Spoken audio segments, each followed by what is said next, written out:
Good morning, students. I am Dr. Shravani Mukherjee, lecturer in botany, Marwari College. Our chapter is Molecular Basis of Inheritance. This is chapter 6 and lecture 30th.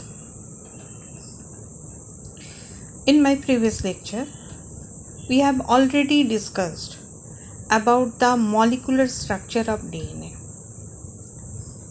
Now, in this class, we will study about Watson and Crick DNA double helix model and some experiments about that DNA is the genetic material. Okay students, तो पिछले class में हमने molecular structure यानी DNA क्या क्या चीज़ से बनता है, उनके बीच में किस तरह का बॉन्ड रहता है और वो एक दूसरे से किस तरह से अरेंज्ड रहते हैं।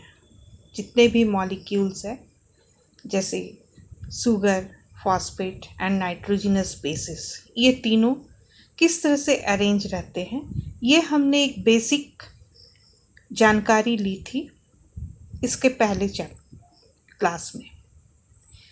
आज हम वाटसन एंड क्रिक, जिन्होंने डीएनए का बेस्ट मॉडल प्रेजेंट किया था, उनके डीएनए मॉडल को पढ़ेंगे। इसको डीएनए का डबल हेलिकल मॉडल कहा जाता है। तो James Watson and Francis Crick in 1953 proposed a double helical model of DNA based on the X-ray diffraction data produced by Wilkins and Franklin. They observed following structure or points. Now details about the helical structure of DNA. Number 1. Made up of two polynucleotide chains which are spirally twisted around each other to form a double helix. Both polynucleotide chains are opposite or anti-parallel direction, that is 5-3 and 3-5 direction. In each chain, many nucleotides are arranged in a series. Each nucleotide has one molecule of nitrogenous base, deoxyribose sugar, and phosphoric acid. Number 5.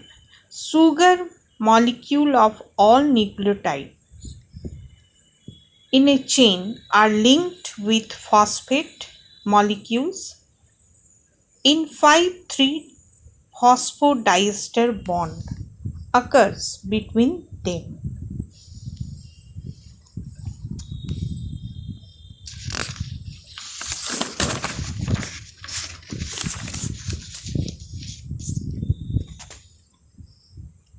Now point 6. Nucleotide of both helices are linked to each other by weak hydrogen bonds. The amount of purine and pyrimidine is equal in both chains of DNA. The pairing is adenine thymine and cytosine guanine. Adenine pairs with thymine with 2 hydrogen bonds and cytosine pairs with guanine by 3 hydrogen bonds. The diameter of DNA helix is 20 angstrom. Distance between any two nucleotide is 3.4 angstrom. Each turn of helix is about 34 angstrom long and 10 base pairs are present in each turn. The double helix is twisted staircase around each other and form a ladder-like structure. The minor and major groups are found in the total length of DNA molecule. The ratio of sugar and phosphate molecule is same in DNA. Now, students, Chargaff's rule. Erwin Chargaff was the name of the scientist who proposed the Chargaff's rule in 1950 on the basis of chemical analysis of DNA formulated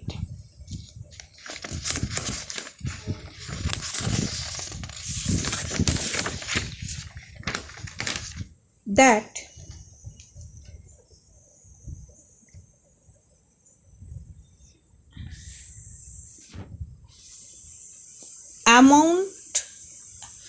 important generalization about DNA structure. The amount of adenine is always equal to that of thymine and the amount of guanine is always equal to that of cytosine. तो students, चारगॉफ एक scientist थे जिन्होंने एक rule propose किया जिसको चारगॉफ्स rule कहा जाता है। उन्होंने डीएनए का पूरा मॉलिक्यूलर स्ट्रक्चर को देखा और एक रूल बनाया जिसमें कहा गया कि जितना एडेनिन होगा उतना ही थाइमिन होगा और जितना साइटोसिन होगा उतना ही ग्वानिन होगा। This is called Chargaff's rule. Very easy है स्टूडेंट्स, इसको सिर्फ याद रखिएगा। AT is equal to A is equal to T and G is equal to C. The deoxyribose sugar and phosphate components occur in equal proportions. और दूसरी चीज़ उन्होंने बताया कि deoxyribose sugar and phosphate components ये दोनों मिलते हैं, आप जानते हैं DNA में, ये भी इक्वल अमाउंट में रहते हैं। Now students, here is a double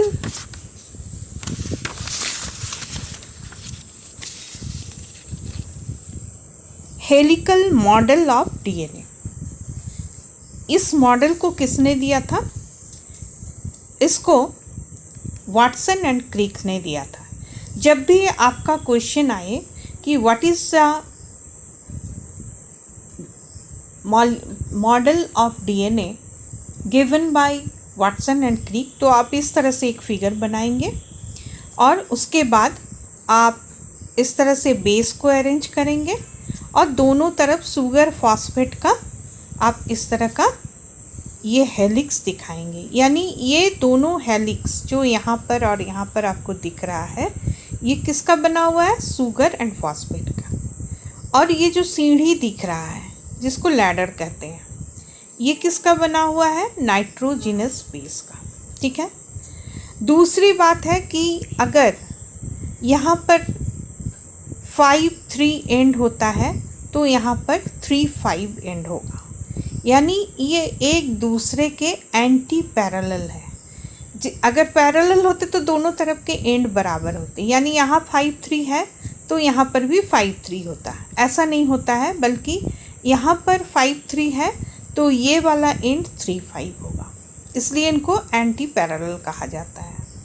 अब आप देखिए कि इसमें ये जो चौड़ाई है इन दोनों हेलिक्स के बीच में कितना है? 10 एंगस्ट्रॉम का। अब ये जो यहाँ से लेके यहाँ तक ये कितना है? 20, ये है 34 एंगस्ट्रॉम। और इन दोनों हेलिक्स के बीच का चौड़ाई इसका कितना है? 20 एंगस्ट्रॉम।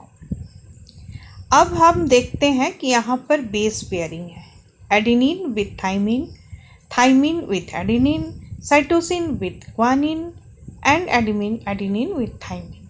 इसको कहते हैं बेस पेयरिंग। ओके।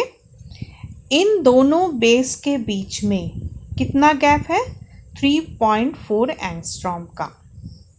और एक ग्रुप में कितना हो रहा है? ये पूरा 34 एंगस्ट्रॉम। ठीक है, अब है कि हम इसमें मेजर ग्रुप किसको कहेंगे और माइनर ग्रुप किसको कहेंगे। ठीक है, तो ये जो ग्रुप का मतलब होता है एक गड्ढा। तो आप इसको ध्यान से देखिए, यहाँ पर ये जो गड्ढा है ये ज़्यादा है तो इसको हम मेजर ग्रुप कहेंगे। यहाँ भी ज़्यादा है तो इसको हम मेजर ग्रुप कहेंगे। यहाँ पर देखिए गड्ढा न के बराबर है, यहाँ पर भी गड्ढा न के बराबर है तो इसको हम माइनर ग्रुप कहेंगे। तो इस तरह से वाटसन एंड क्रीक का जो मॉडल था डीएनए का वो आपने देख लिया। आप अच्छी तरह से देख लीजिए स्टूडेंट्स, इसमें आपको 2 हेलिक्स बनाना है और बीच में जिस तरह से आप नाइट्रोजनस बेस अरेंज करते हैं वो करना है। थोड़ा सा आप इसको याद करेंगे कि कितना एंगस्ट्रॉम का होता है, एक बेस से दूसरे बेस का दूरी कितना होता है। तो और माइनर ग्रुप किसको कहा जाता है और मेजर ग्रुप किसको कहा जाता है। दोनों हेलिक्स में दोनों तरफ जो स्टैंड होते हैं, बैकबोन होते हैं, वो क्या चीज़ का है, तो वो सुगर फॉस्फेट का है। Okay students,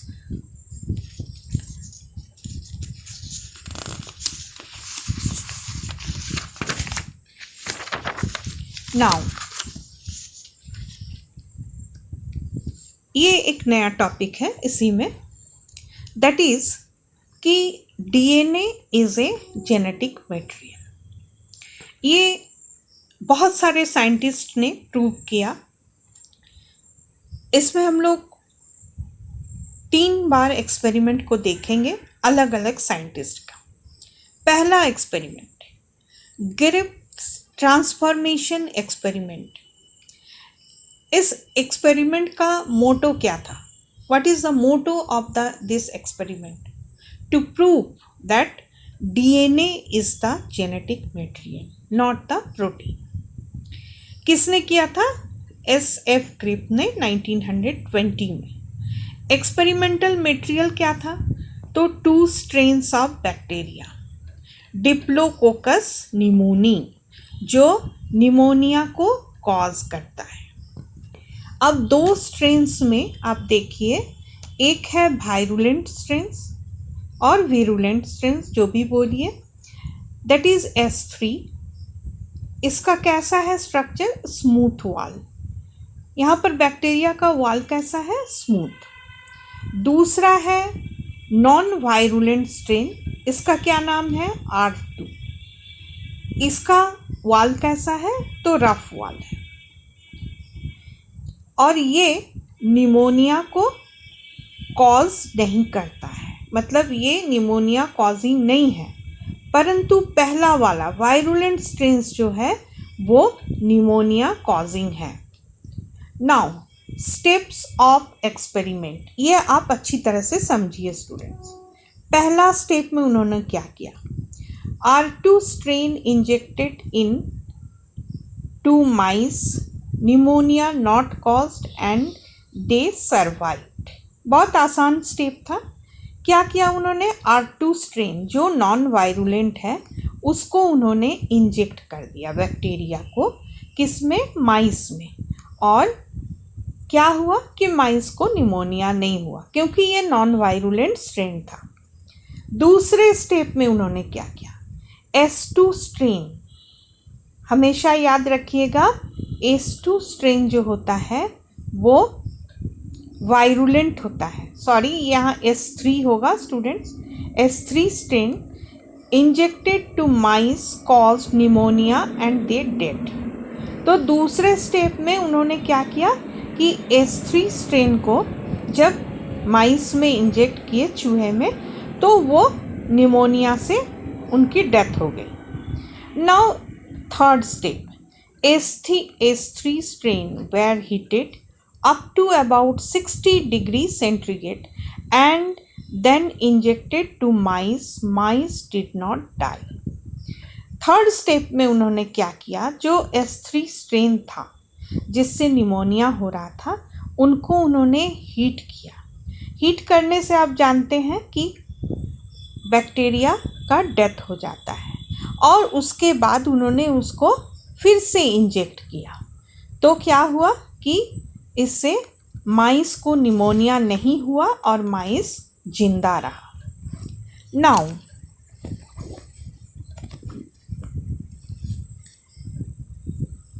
in step 4, now a mixture of S3 heat killed. कैसा मिक्सचर था S3 का? जो हीट से मर चुका था। And non virulent R2 injected into mice cause pneumonia and killed the माइस। तब उन्होंने क्या किया कि एक मिक्सचर बनाया, किसका? जो S3 वाले बैक्टीरिया थे जो डेड हो चुके थे आफ्टर हीटिंग, और R2 जो नॉन वायरुलेंट बैक्टीरिया थे, उन दोनों को मिक्स करके उन्होंने फिर से इंजेक्ट कर दिया माइस में। तो क्या होना चाहिए था कि माइस को निमोनिया नहीं होना चाहिए था, लेकिन माइस को निमोनिया हुआ और वो उनका डेथ हो गया। Now conclusion of Griffith, he concluded that some transforming matter, a chemical substance from the dead virulent strain S3 has entered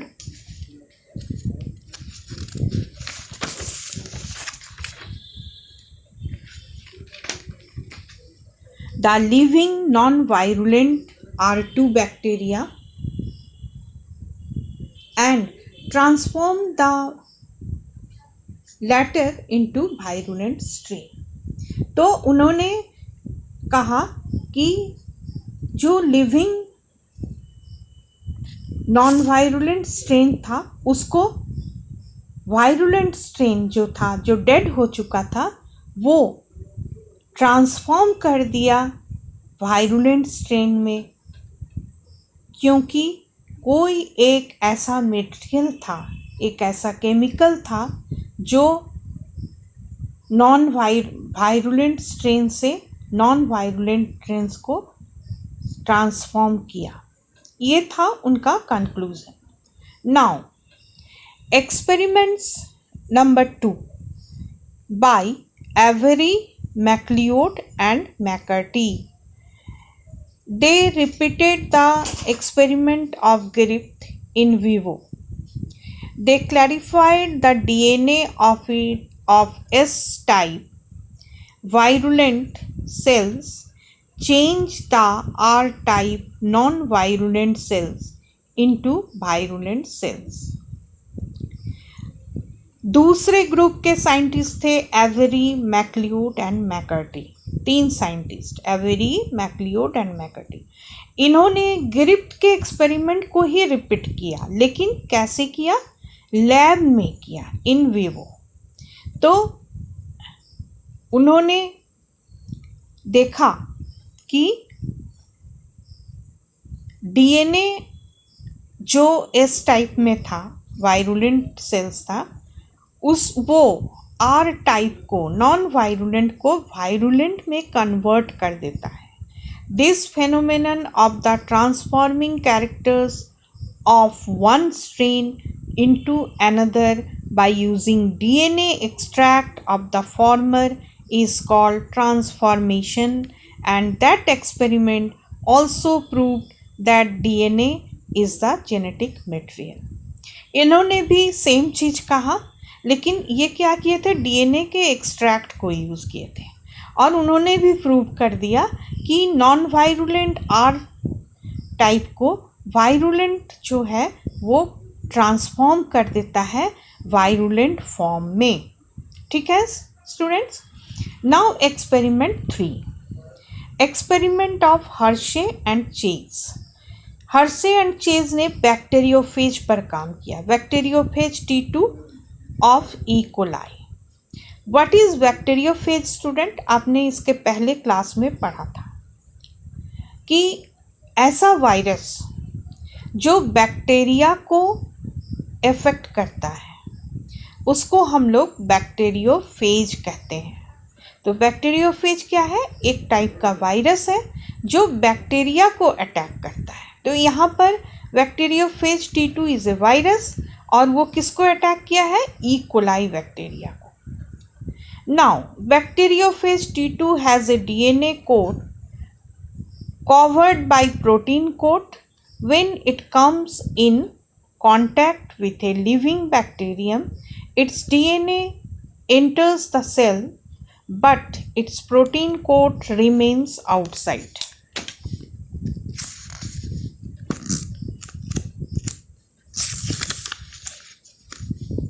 अब आप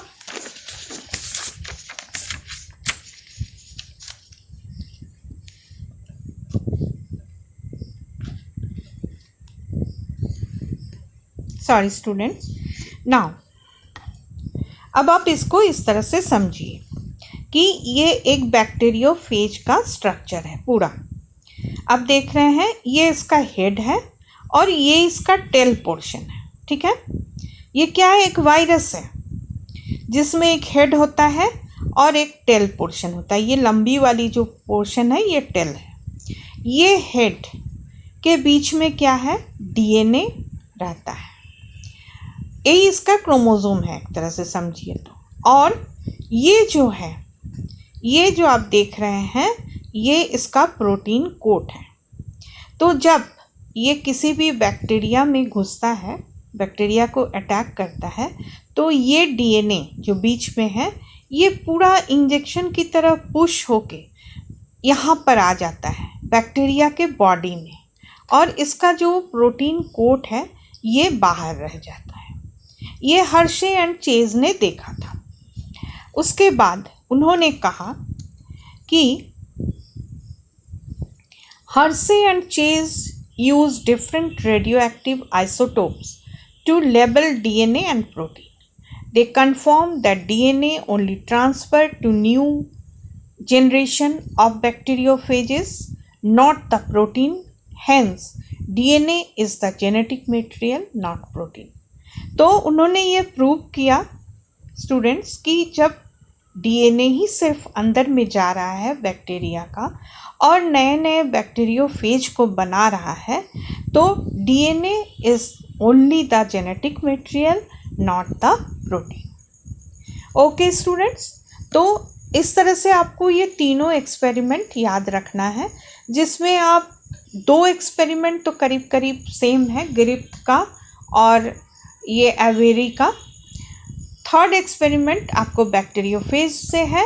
ये चीज़ आप याद रखेंगे कि बैक्टीरियोफेज में आइसोटोप यूज़ किया गया था, डीएनए का लेबल किया गया था, और इस तरह से ये प्रूव किया गया था कि DNA is the genetic material, not the protein. Okay students, thank you. अच्छी तरह से आप इसको देख लीजिए और फिर हम लोग आगे बढ़ेंगे नेक्स्ट क्लास में।